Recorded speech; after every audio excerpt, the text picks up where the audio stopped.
But I think one of the reasons why we see more and more governments interested in well-being indicators is that more and more are realizing that the way we've been measuring progress is insufficient. So this is a graph from an OECD report called Guidelines for Measuring Subjective Well-being. And they look at the economic development in Tunisia and Egypt leading up to the Arab Spring.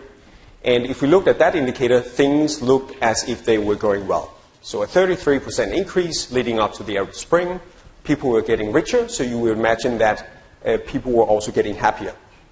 But in the same period, both in Tunisia and Egypt, we see that the amount of people who feel that life is, or their lives are flourishing, drops to a third of what it used to be.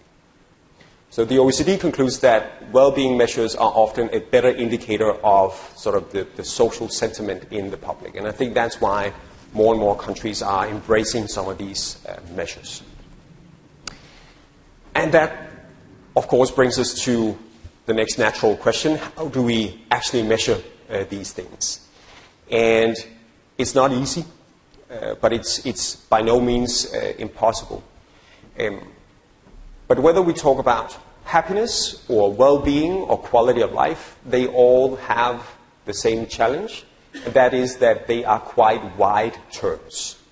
So we read different things into them. So you would have one understanding of what happiness is, I might have another one. And that's something we need to address, and it's actually something we often address when it comes to other umbrella terms, because when we talk about, for instance, the economy, we also break that down and look at different components that constitutes the Danish or Canadian economy.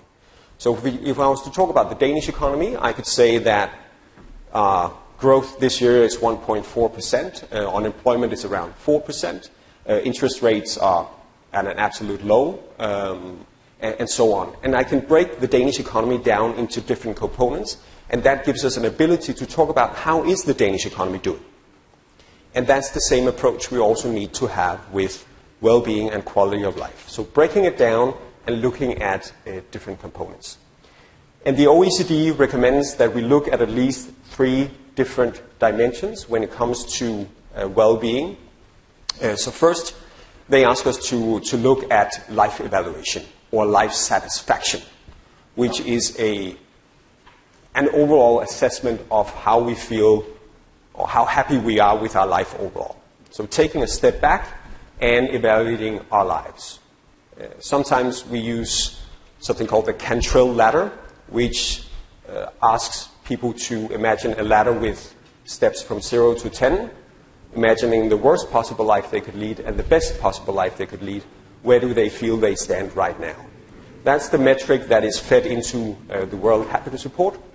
The average in Denmark on that question is 7.5. I think for Canada it's around 7.1. That's a very stable measure. People answer the same to that question today as they did 2 weeks ago.